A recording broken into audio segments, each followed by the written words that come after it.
Så, nu vi på YouTube, så ikke ser noe som jeg skal si.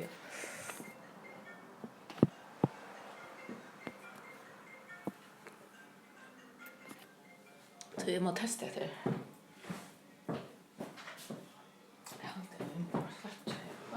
Så bara du virkelig så lägger mycket om du tror så här lite det har jag något annat. Ja, men ja. Alltså jag filmen om Snowden. Nej, inte. Fantastisk god. Ja. Vi har allt det men inte vad det är att sända. Det är allt så. För det är samma kanalerna. Lätt det forskar du för. Men det blir allt gott. Så det är gott. Automatiskt. Ja, precis. Och live nu så det. Alltså. ja. Så för att gen ja, jag Vi kan. kan ju. Det var gott vi kommer ju bara. Jag ska ha fått det fram. Nu ska jag bara ha det rätt. Åh, det försiktigt. Ja. Ja. Åh. Oops.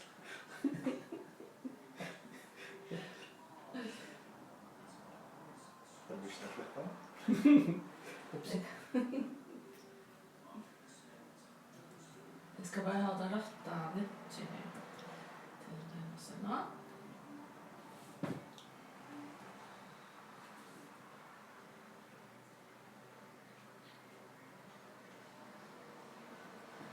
Vi stämde oss lätt väck, så på vet man folk höra på ett sig. Oj. Man får kanske ha en mikrofon såna om det är mikrofon till iPhone size. Det var bara få så harst. Ja. Vi kan försöka ge bara mycket snyggare online. Jag var tror jag kommer att in. Ja. Och för det. Hej. Viewers, alltså nu är det vitt bäja och så en trea att rätt. Ja, nu är det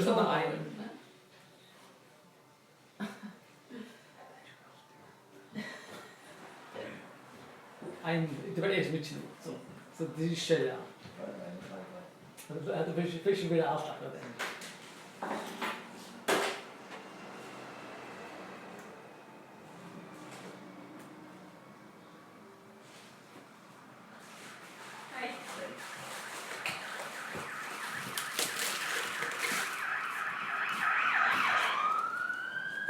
Hej.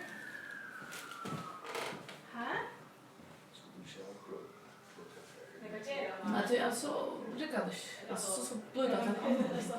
Jag ska höra lite. Ja. Det är sånt där tjejligt men och jag kan inte göra av sagt med att jag så vet inte om det räcker och att jag inte räcker inte och tumsa standa. Jag ska sätta på mig och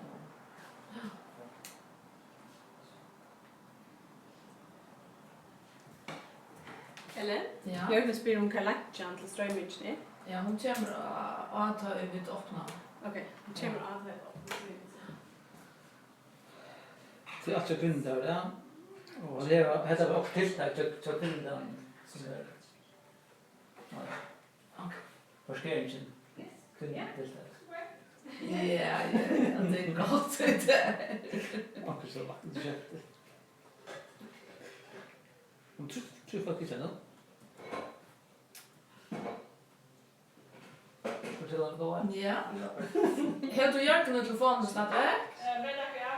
Nej, du alltså så för den YouTube-kanalen så ser han det bara. Okej.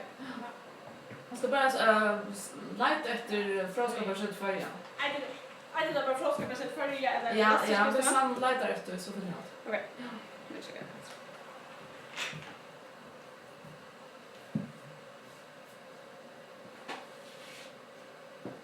Ja, det är slockna bara så fram.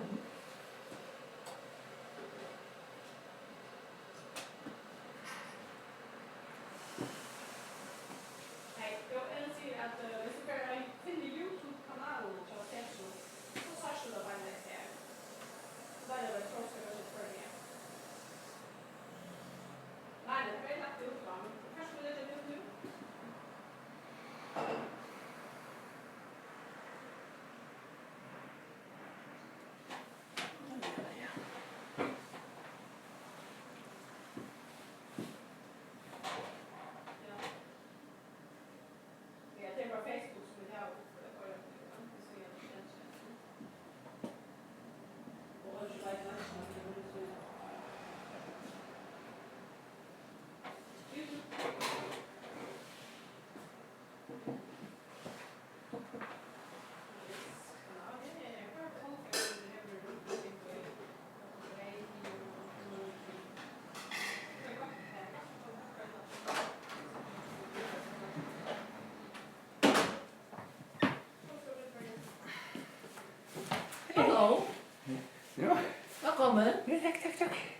det är online. Är det online, ja? Ja. Ja. Allt som du säger vi brukt mot det. Ja.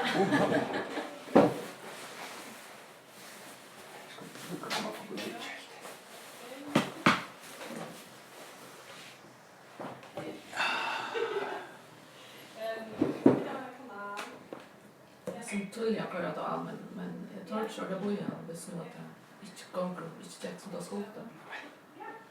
Så hej till utlandet. Ska vi bara skifta ner det också? Mm. Nu inte något rätt. Ska bara skifta ner det. Ska bara syssla det. Nej, jag hade du skulle lägga som Syssla. tvätt. Det är bara så jävla. Kan jag stå ut nästa? Där är det. Syssla här. Jag kan streama det, ja. Det var slimmer där nu. Okej. Ja. Då går det. Så. Då går det. Ström inte går. Så, namn. Nu ser det hända. Jag känner det.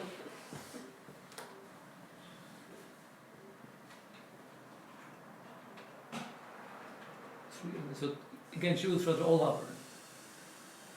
Så mycket. Som gick nu. Hej Oliver.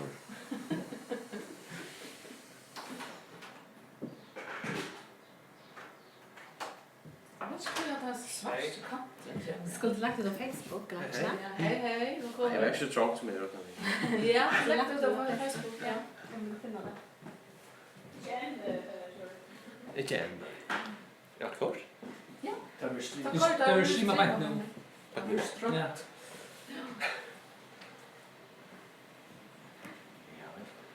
Det är också att vi ser att folk skulle vara i hästarna, men alltså jag råkar inte vet att jag känner folk. Så, men alltså. Ja. Så övrigt handlar jag. och så- Nu för hiking guys med för luften. Ja, Sant. Det är okej. Ja. Kaffe? Hiking.info. Mm. Så jag. Land.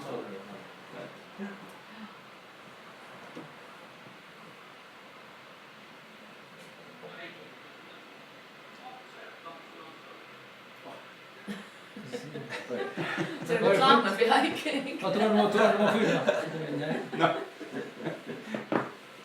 Det är snart bara mot. Så det är bara...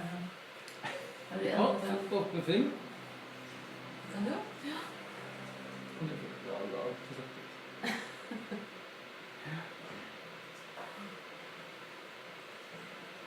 Ja. Vi börjar inte än. Så om 13 sveter så är det. Jag hoppas att man hör med det, så det är redan en vecka. Jag ska stilla. Sitter några vittnar. Ja, det heter väl upptrycka bara när iPhone skulle gå an här så säger jag.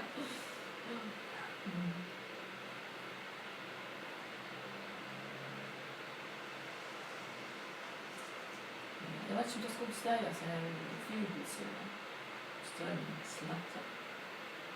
Ja. Ja, fyra. Nej, gott det är så. Det är något. Ja.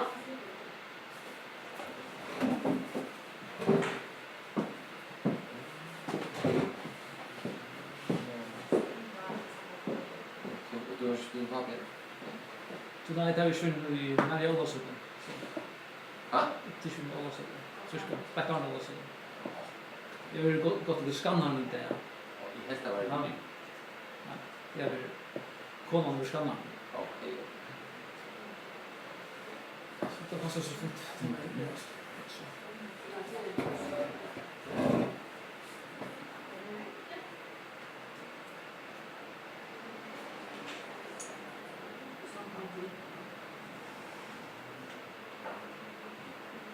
Jag har inte rätt upplösning på kanonen. Så nära så.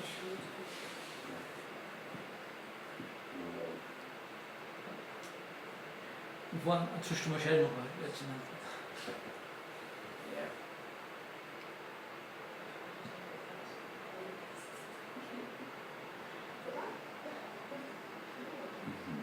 Så nu då får jag det Facebook så nu kommer det någon folk lite så. 200? Nej.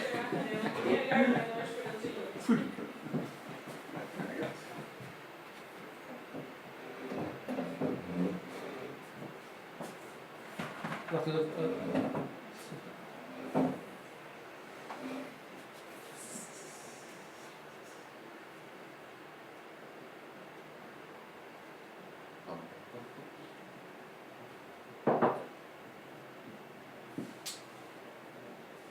Vi må heller bruka... Nå, her. Så du har det opp til for den her. Ja, du snutter. Snutte, ja. Eller har vi gjort det här med uppläsarna av namn? Ja. Ja. Nästan är alltså det är en sorts schemaspel med Ja, det är så skärmen Då finns det. Då finns det massa. Nöklunda. Ja. Inte ordentligt. Ja. Det är stadigt att du som har det ut Ja. synar, men det är okej alltså.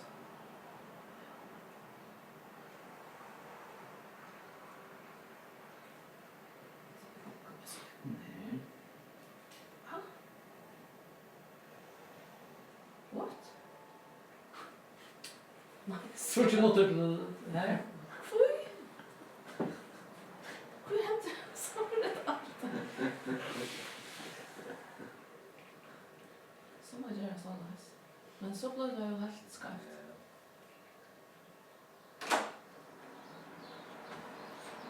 Smalt. Hej. Nej. Hej. Nej. Anna. Hej. Hej. Ser Paul. Yes, spännande att Är göra det det. närmare? Jag kör det. Nu testar det där. Ja, ja, det. Så vi sända bara nu så. Ja. Bara Vad ska ska jag jag? Ja, Ja. Jag vet inte hur det är knappt. kanske inte vill få den, va? Ja. Ja. Klar det. Men att nu är det bara är så mycket. Inte någon en kick nu. Ja, ja. Ja, det tror jag. Så han lyssnar på Facebook om jag ska sjuka. Nej. Vi har bara stått på Facebook så för att ha luncha och Ja, ta deras lunch va. Ja. Ser du ju han går med lunch. Ja, det är det först. Gammal brassa.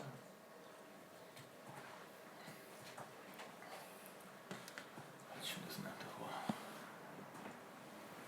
Max ser mig om du inte hemma säger det här. Nej, jag tror inte. Nej. Vad syns det?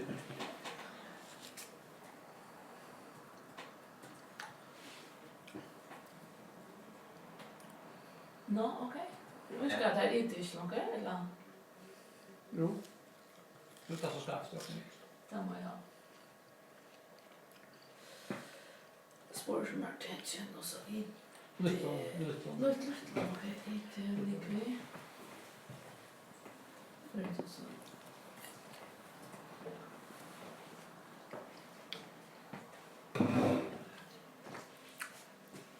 Att här ska inte vara. Men ta för mig. Om en minut. Det ligger Kan vi? tips då. Men det står inte så är det två andra. Så en annan. Ja, vad ja. Tror jag. Chatt. Och det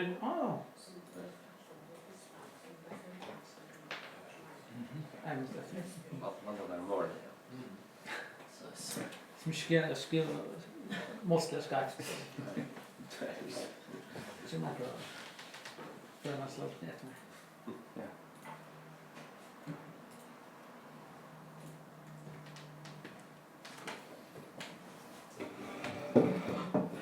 Ja, så kan jag köra. Nu är det bara något jobb.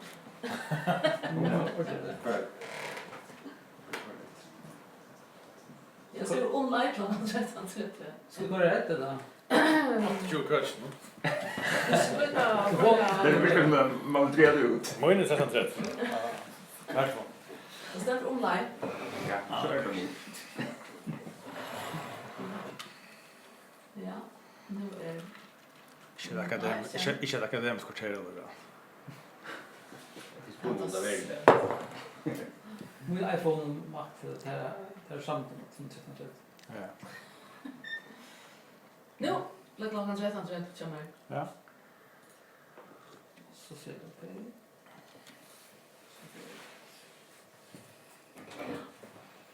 jag vet inte om vi nog inte akademiska kvarter men 5 minuter ska vi göra.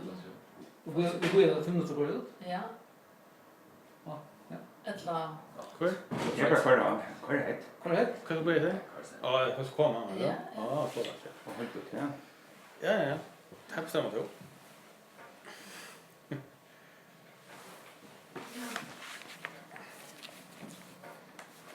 Stort och gott. Till hitcharnar, hvis det näkar. Så får jag väl duka 5 minuter. Så folk får en chans. Kom on. Kommer till att ta sig så det härst och jag telefonen så långt väck så. Jag blir förskräckt.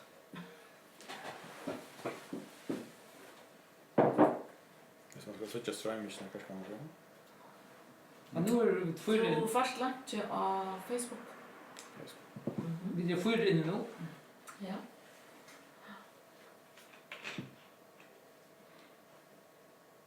Hvis man fer inn av hemmasida eller på Facebook-siden til Blodskaparsetsen, så finner man lenke til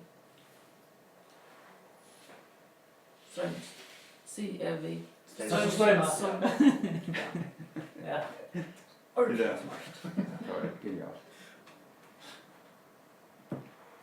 Men det kom til først en sida som hit. Jag kände på ut. Ja, tjej. Ja. Okej. Det är väl det. Hvordan finner vi lunchen? Hon är inte över så. Här är den, här är hon. Ja.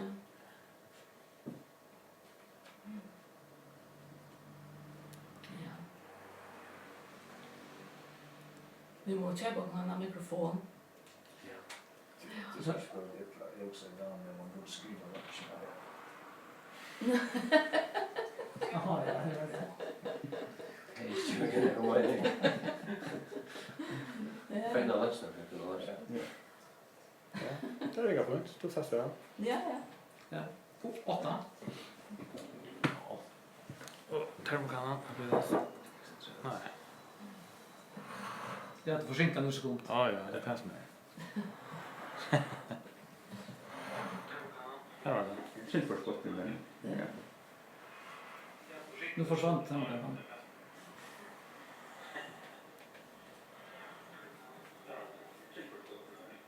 Yes.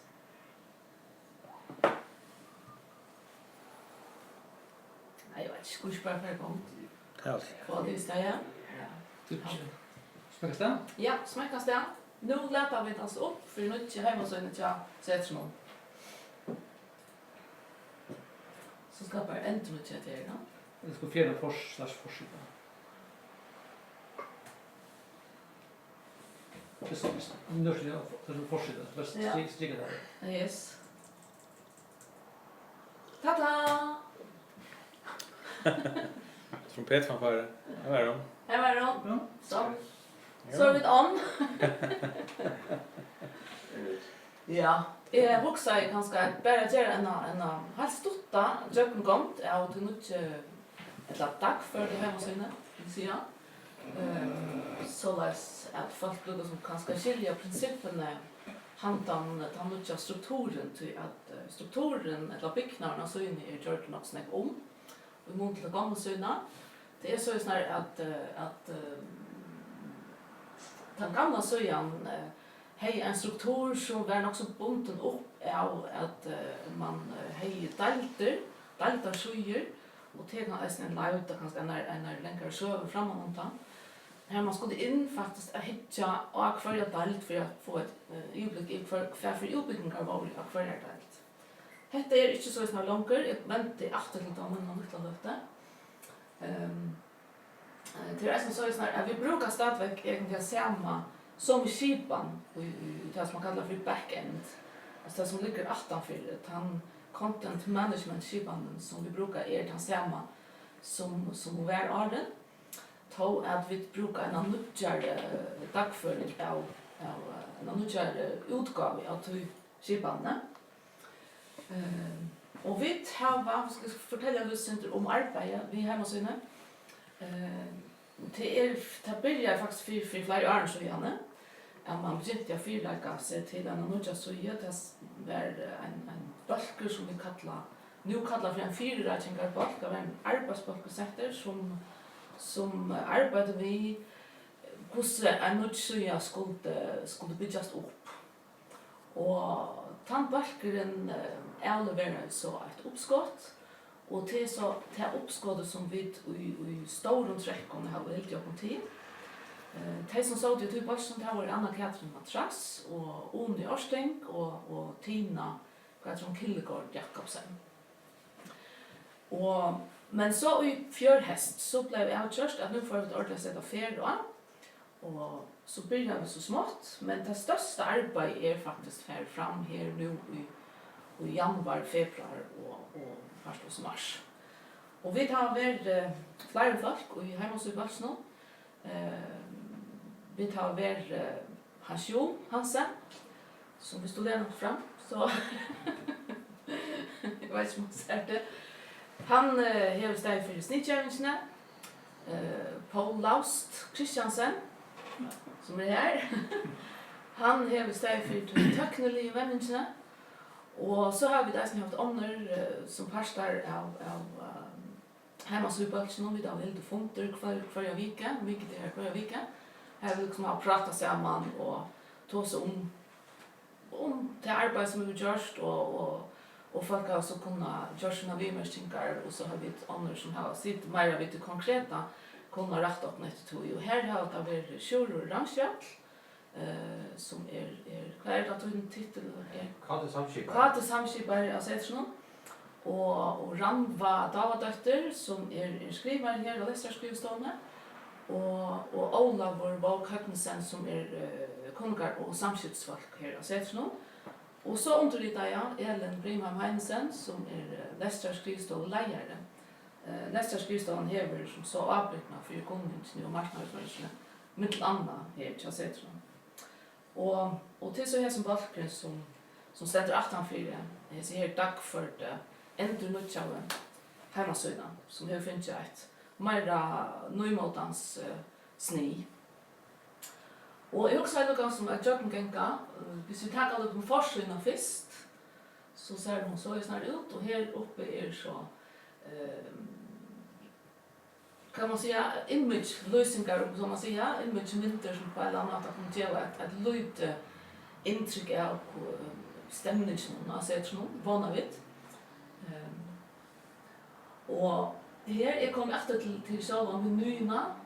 Her så en meny her oppe, men hvis vi først tager själva forsøyna, så har vi her under løsningermynden, eller image-mynden, som vi layer slider som det heter, har vi en liten bretta, en tunnan bretta, som hvis det leistør, så han kjønnelig, og hvis ikke det leistør, så han ikke kjønnelig.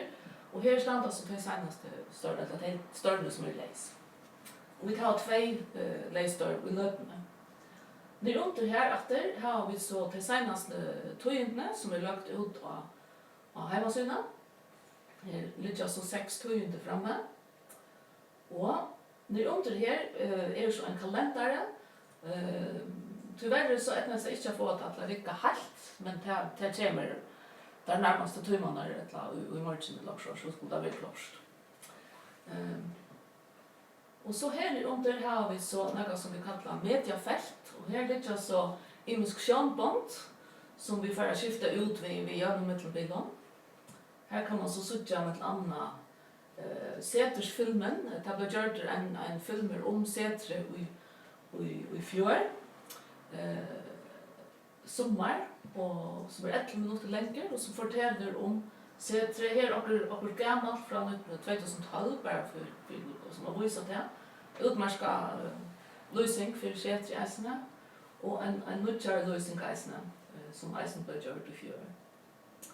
Og så har vi løsninger for oss selv, omsøkende frestene, for på 2, den første, omsøknadsfresten nu 15. april, og det faktisk i samband med at vi har sett ferie og få den nye heimasyna som kan være klar, så omsøkere kan få godt ivligt i utbyggingene av Sætrsson. Her under så noe som vi kallar for flisar, som lager til imiskar søyer eller undersøyer som liksom et univers for seg själva. Samstartsparter til setren som hava imiskar hemsøyer. Man kan færa själva inn og granska visen her. Så her er sånne henta lager, hent vitan, hent ivelit, hent innan husets anbo, hent utan husets anbo. Og så vi vet jo at Fråskaparseter er spjert nærmest som alle bojen. Og her er det sånn som her høvesadressene til Fråskaparseter som nyast.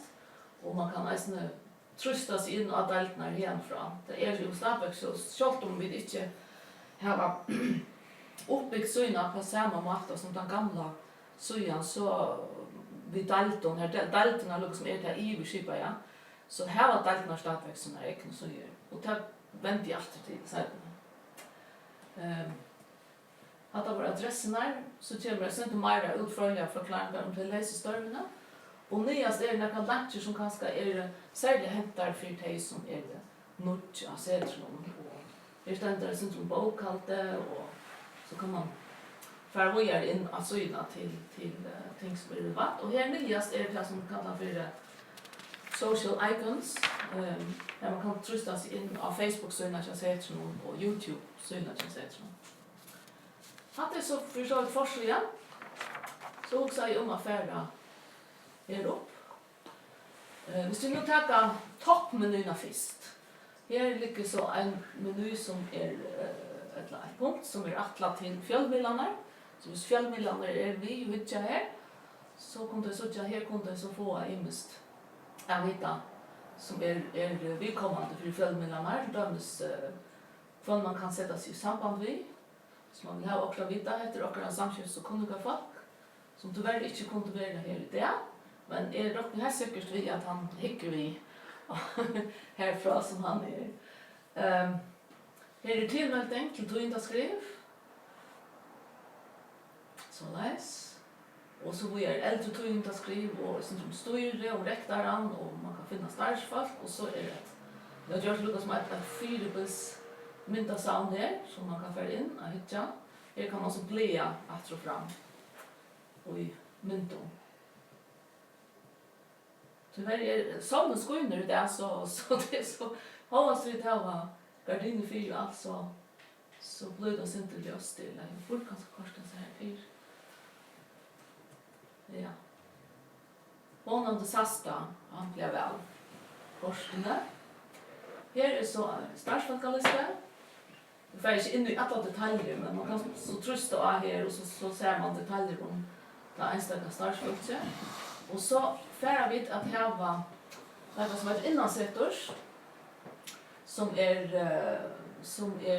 åkara intranät. Det är så den nästa fasen, det är inte klart än. Men det har varit klart innan helt stort av tog. Vi har inte haft ett intranät åren och därför är vi så få nu. Och här är det så en webbmail, telteposter som både til startsfolk og til lesene som man har kjøttet adgang til det. Og så det så snart vi har noe som her, som heter In English, og det er så snart at vi har ikke noe spekling av heimasøyene, så snart at alle skyer av førskolen eisen finnes det enskånd. Og det er kanskje sånn omsons det her til at det ikke alt som så vi kommer til fire folk utenfor, eller fire folk som ikke skiljer først. Så vi har liksom samlet center av kunning som vi talta kan være særlige vidkommende for utlendingar her. Center om setre til dømes. Så kan man lese center om setre og endamål og styre og samstarv og center om søvneisene. Og her nyast er så en lagt til den filmen om setre som ble gjort i fjør. Og her er det nemlig så snart at man kan truste av, og så kan man få enskar subtitles, så det er undertitler. Ja. Yes. Og her er så alle deltene og setre og så skriva enskong hva det her gjør. For jeg utbygger høyre til for jeg og så. Det är för så här. Jo, här är centret som vi tar allt som skrivstånarna som kan hjälpa utlänningar som är här av Sätron och vi tar ett masterutbildning som förgångs av enskon. Här undervisar man i enskon. Så det är ju det som vi kommer där. Och vi tar Faroe Summer Institute som är efter nästa sommar som kan vara avhållande för utlänningar som har behov av lära sig först. Det är det. Hvis vi så fær atter til forsøyna og hittar at høvesmenuene som er her, så gjør vi til at den store måneden av det gamle søyne og nuvarande søyne til at nå kan man trusta her, så får man faktisk et fullt ivligt iver alle utbygninger som er av Sætron. Alle bachelorutbyggingene ligger her, masterutbyggingene er her, tjanam her, og så er det utbygginger som det blir til at hekka Sætron. Og det er så snart at hvis man fer inn i en utbygging, så er alle søyner bygda opp på samme måte, og dette er for at gjøre det lagt til brukeren at sammenbære at det er imiske utbyggingene. Vi har liksom, vi tar her over, så har vi heitige utbyggingene av førskolen og enskolen. Og så kommer det en sånn faktaboks her under, de viktigaste upplysningarna som kanske de flesta är intresserade av vidare på den vägen. Och så här under är så några ilskrifter. Och atlan är sättna till dömes, så vi ser ett halven här man ser lärargrannar, att man kan tröstas innan lärargrannar så kommer man in till en skattlösning till lärargrannar. Men det är tacknämliga en avbjörning så till att lösa vi sättna. Det är rätt. Så nice. Och så här ute till högra, här kan man så klicka sig in i mist. Och här som för någon är det norskibane som snurrar sig utbyggningarna av börjemanstalterna. Och så har vi ett något som är något helt nytt. Och det är att vi tar man trustar här, kontra trustar så har vi bara samband vid proboysna. Proboysen är skrassättningen som sätter någon här att upplysningar om vad kan läsa inte vara skrassätter och här alla ölskaj som blir helt av sätter någon vara skrassätt. Och som man trustar här så kommer man in så kan man söka det som kommer fram här det är så här sista galtande skattlösningar. Och hvis man nu går inte att sätta någon från 2015 till 2018 så kan man klicka sig in här och så får man till skattlösningar som höra till tojerskaj. Och så man får in här så man trycker här så får man så själva skattlösningar. Yes. Det är det. Och titta sen att man vill man kan själv föra in och göra så ett för aggressiva för av hemsidan. Det är det. Men jag ska inte snacka mer bortslösen här till det kan man själv liksom kanna. Vi tar ett punkt som ett huvudpunkt som är upptöka och det är särskilt relevant för de som atlas är sökt in och ser nu. Det kan man få några goda råd och man kan få veta när man är sökt ett kod 1 och när man är sökt ett kod 2 och så är det omsökna präster.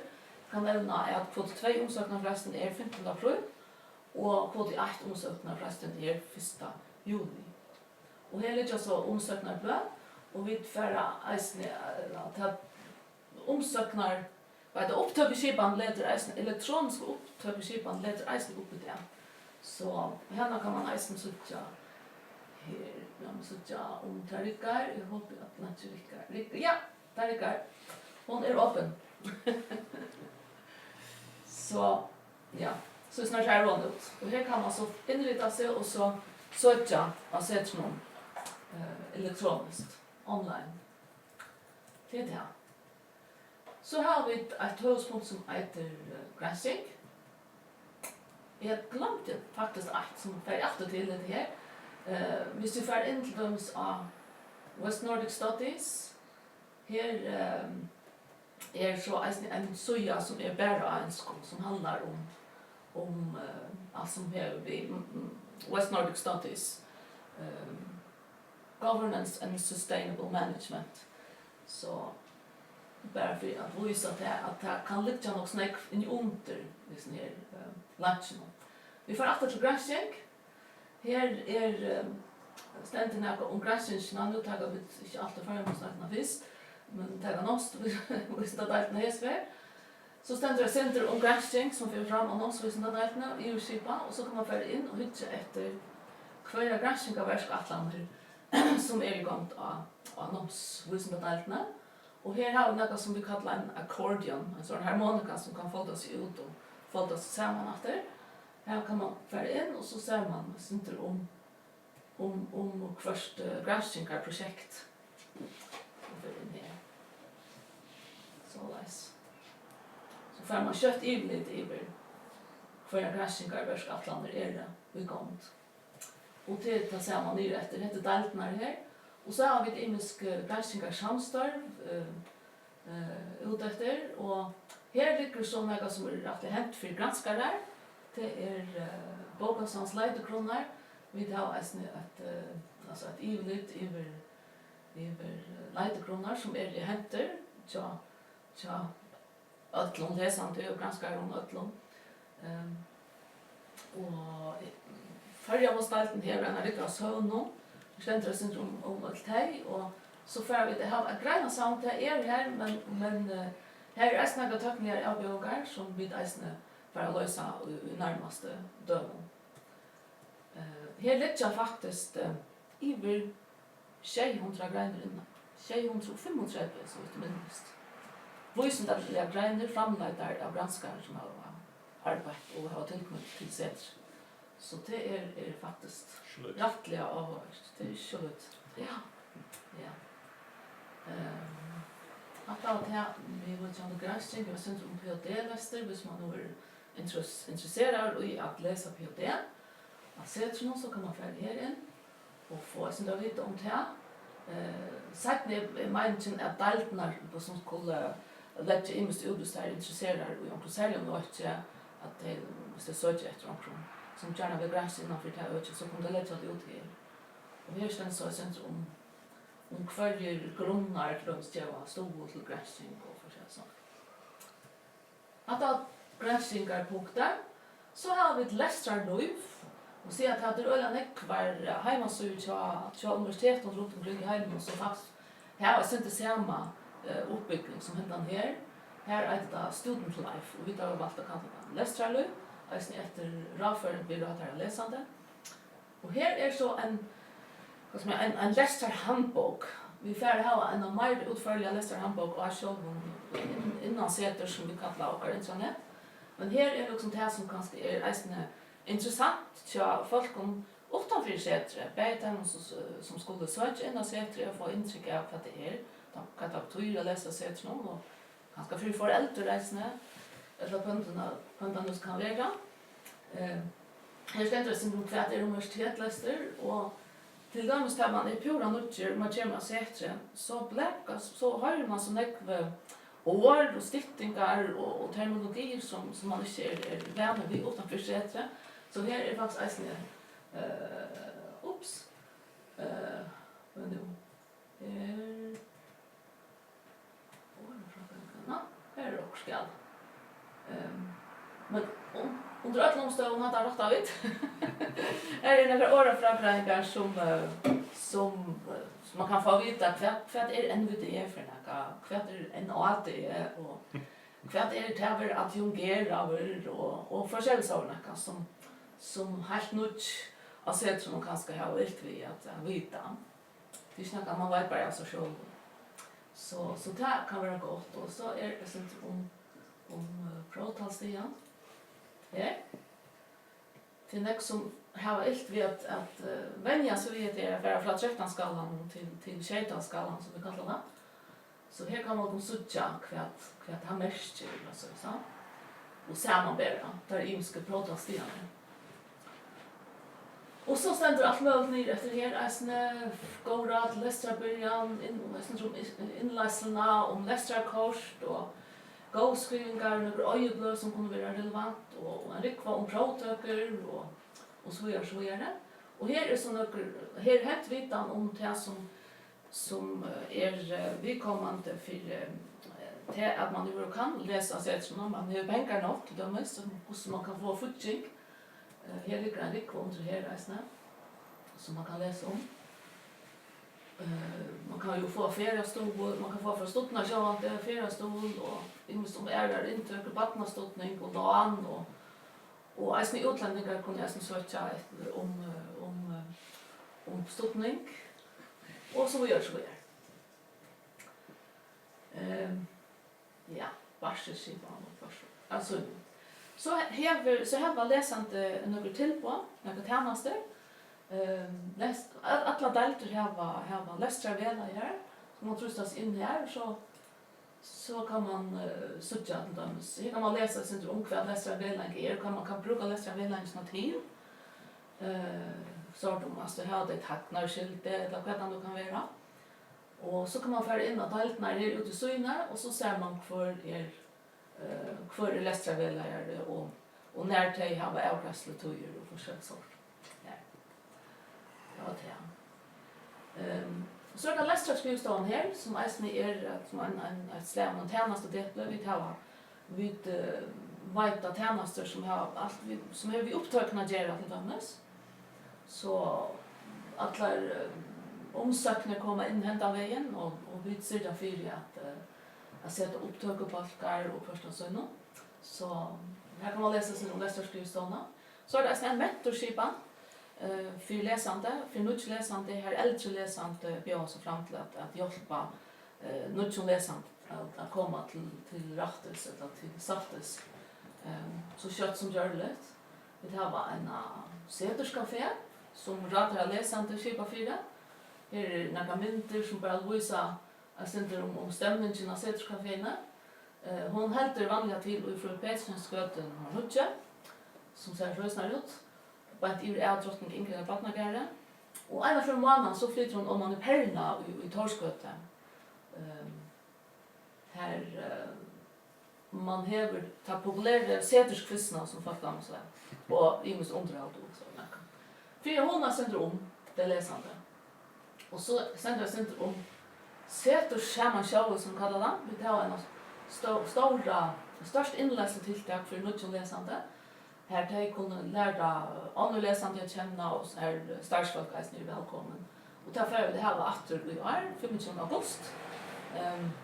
Det och i dessa rönnon och perna och öllum här är det nästan utanför.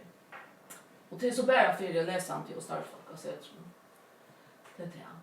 Och så är det imisk ampo här som man kan föra och granska och här är imiska vedlägengar och ja, studentaportal som är inkomsten till att de läsande till provböckerna, alltså skråsätningarna till sätterna. Office 335, att läsande och starfolk får bjöda och köpes Microsoft förrit, jöknon Office 335 pakka.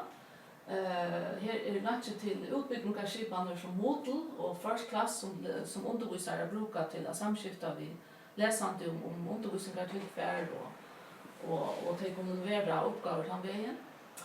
First Class är vi att vara utfasad, vi för att bruka Moodle vantan till 18 sommarferien. Och så är det inte om hur man brukar pränta upp kopimaskinerna och bokasön och inget annat. Och så här är center om på för läsande och fel för läsande. Vi har ratare läsande till dömes som helt enkelt som det är hålla till att nu för person ska det nutcha. Och här kan man så färd in och läsa trygginte och ta vidare en chapter så läsande och sätt någon och sen som sätt ska finna att här. Om läsare då som läsande är sen låta aktivt vi och läsare och akademiska rai eller vad som sägs som skulle halta i öronen till någon öron så vitt så gaskan kan vara så hög som görligt. Det är också sparringspartner vi och motspelare. Och även på att läsande i historien någon helt intressant om välja läsande historia och hur som andra gånger är det tog för någon. En lagt till MFS som ganska är vi kommande äsne. Och så har vi något som heter AMOS som är ett fälla som faktiskt är för att limmer som bäst startar på läsande sätt nu. Här vi bjöd till på att det är slåtter till instrumenterna till ett fyrläsare eller vad det kan vara. Hade varit något som kan läsa handboken Så är det mer generellt om sätre. Kunning om sätre är här. Det är syndet det samma som ständer under fjällmillar egentligen här uppe. Och här ständer ända mal så sätre. Strömmen för svart. Pro entonutja. Den Simon Olsen skrev som det svart. Lappadaroi. Ja. Lappadaroi. Okej.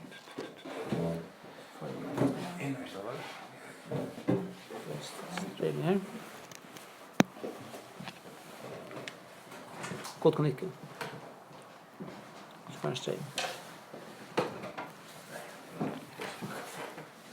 Jo. Vilka har det?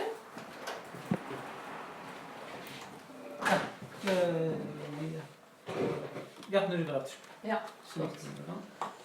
Godt. Strømmen som var avbrotten en halvøkta. Nu er vi der etter. Vi var i ferd ved å greie oss ikke fra høydespunkten og setre. Her Kunning om setre som er sendt sammen som er oppe. Til fjellmiljøen her. Enda mal til setre noen er sendt om styre. Man kan lese om rektaren. Masserna og byggene og setre noen. Og startsalkalisten til det samme som er her oppe. Om søvnene, om strategiene, og høyde til årsfragreinger og lover og rekruttering for setre. Og her kommer så deltarsøyene her. Hvis vi nå la dem takke det systemet, sjøv og samfunnsleitene. Så fører man her inn. Så her nere under avgräsarna när det är öppnar, alltså adressen så långt det och avgräsarna när det är öppnar. Och så ständer det center om fältena. Och här ute är så att det som är vidkommande för till fältena. Tog inte från så samtalsfältena till vänt i aktiv. Och så uppbyggnaderna som man kan läsa och så samtalsfältena. Som granskningsna och Västraväg och allt en samling av de luncherna som är vidkommande i söder. Alltså deltar hörta. Det är det. Och det är samma för att hinna delta resten. Här kommer så här kommer lista i muskroa och i samstar som sätter över och här är några tilltag som sätter antingen skipa för eller parster är som man kan föra in och läsa om. Och här är såna där allmänna tjänster och grunnar som sätter omsitter. Vi har allt och skrivstånd till dömes. Här ligger en hund där ligger under här. Upplysningen om alltså Holger Arnbjörk som höll till här allt jag skrivstånd höll till här i Lästra skrivståndet och till Holger Arnbjörk som är lärare och tog och han kan hjälpa läsande bäge vid upplysningen om att läsa sätts och ut i hem och till dem som man då är intresserad i skiftesläster här man bäge läser hemma och utomlands och ta kan Holger så hjälpa till vi.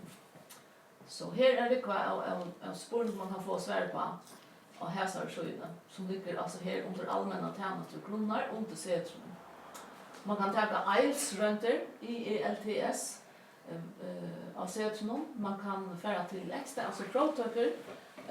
Hvis man banker av utbyggningsstånden utanför färger så blir det till att ta provtöker här av sätren.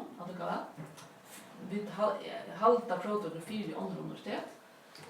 Det ständer center om Gisting och Lindbergshuset och imse grunnar som sätter omsätter. Det är det. Så får vi till allra sista punkten. Och det tog in det.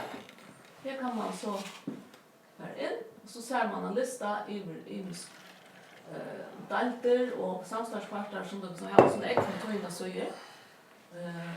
Här uppe som tröstar allt tog in det så får man allt tog in det där. Och här har vi så största tøynden i det til at vi tar annet hjemme, så det er fremst og avast.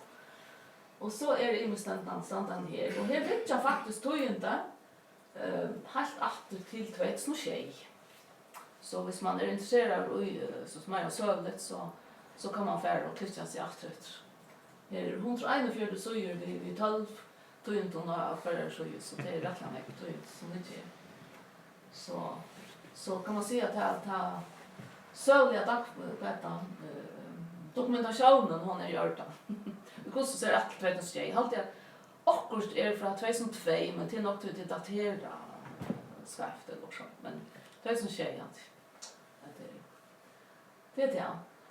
Och så här så kan man knyta sig in att det ymska daltnar och så kommer det då fram som vi kommer till fyrt tätalterna som handlar om tätalterna eller ett annat som tandalten har haft vid till. Ett förmånsdalten och så på sjukvården för dalterna så kommer vi måste här, alltså. Och så är så är. Ja, för så ja, och så har vi det news in English. Det är inte så nek än. Det har vi inte kategoriserat film, men det har vi gjort. Ja. Men så framöver så kommer allt det önska till inte ner resten. Så det är att det till försöka. Ja. Så att det och jag får tacka alla som tänkte hitcha och jag hoppas att det finns en bror och att det färra att få goda glädje och gagn är till nya hemmasöna. Om det är spurningar så väntar det kom äntligen till underrita Elin Friman Hansen jag stäger för just när det är så värst atlandet. Så hvis det är något att Eva står så se äntligen fra. Och inte bli förskräckt hvis det är ett eller annat som inte fungerar här som det ska.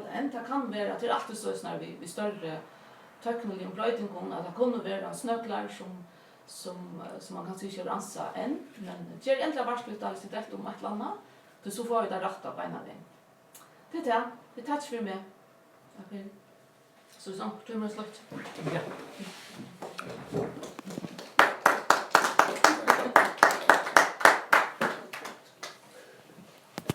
Ja, ser det flott. Stort flott. Ja. Ska jag knäcka. Så ska hon Rickard, de kör köpta. Jag vill säga att du fick göra med den där skaftet till ja, det är så viktigt. Fantastiskt. Ja. Det här är jag ser det. Nu du slåss det. Stämmer.